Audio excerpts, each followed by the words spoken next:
In a recent video, we took a look at how to make one of these koozies.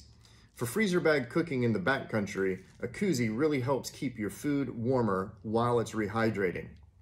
In that video, I promised to follow up with some test results to see how effective it really was. So I recently ran some tests on an uninsulated bag of about 8 ounces of water, going from boiling and measuring how quickly it cooled down over time. And I compared it to the koozie we made using this single bubble layer of insulation. I also compared it to my original koozie, which uses a double bubble layer of insulation.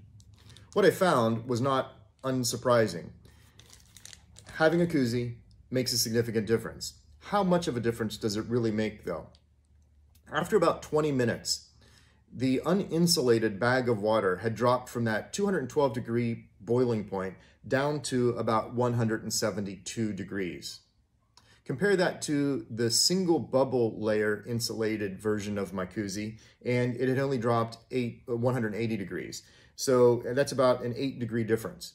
But the double bubble layer version was still maintaining 192 degrees. That's a 20-degree difference from uninsulated over that 20-minute span of time. That's a pretty significant difference, and it really means that your food will be coming out of that bag nice and hot, even after 20 minutes of waiting. Most of the meals that I make, though, don't require 20 minutes.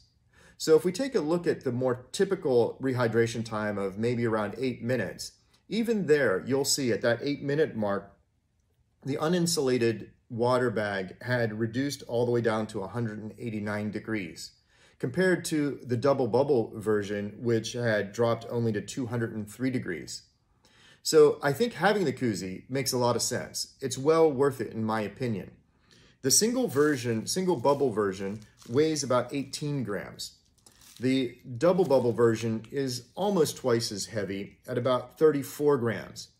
So that's around 1.2 ounces or so. Still pretty light addition to your kit in order to get that extra insulation. If you can find the double bubble version of this insulation, that's what I would go with. But if you only have available the single bubble version, I think it's still well worth making the koozie even with the single bubble version. It will keep your food significantly warmer, and it just makes it a lot easier to handle your bag of hot food. Either way, I hope you've enjoyed the video. I hope you enjoy making one of these koozies and consider adding it to your kit the next time you go backpacking. This is Brian with Wilder Romp. Happy hiking.